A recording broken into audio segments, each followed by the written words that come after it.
নগর উন্নয়ন, পরিবেশ সংরক্ষণ, সামাজিক সেবা ও জনসচেতনতা বৃদ্ধিতে বিশেষ অবদান রাখা ব্যক্তি, প্রতিষ্ঠান ও সংগঠনকে নাগরিক পদক 2025 প্রদান করে ঢাকা উত্তর সিটি কর্পোরেশন। গুলশানের ডিএনসিসি ভবনে 8 ক্যাটাগরিতে 10 জনকে দেওয়া হয় পুরস্কার।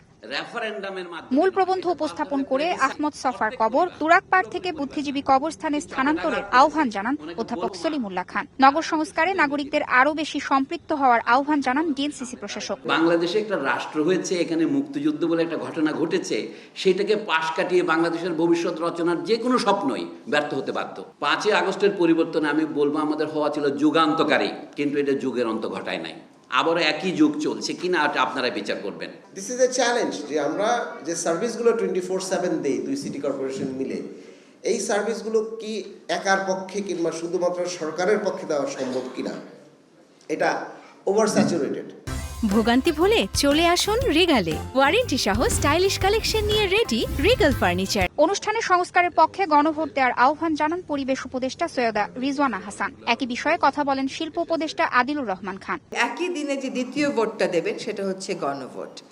এটা হচ্ছে বাংলাদেশের ক্ষমতার যে ভারটা আছে, সেই ভারটাকে শাসক গোষ্ঠীর থেকে জনগণের দিকে বাঁক খাওয়ানোর একটা সিদ্ধান্তের সময়। আবারও গুম, বিচার বহির্ভূত হত্যাকাণ্ড, নির্যাতন এবং আয়নাঘরের দিনগুলোতে ফিরে যেতে না চাই আমাদের গণভোটের পক্ষে অবস্থান নিতে হবে, ভোট দিতে হবে।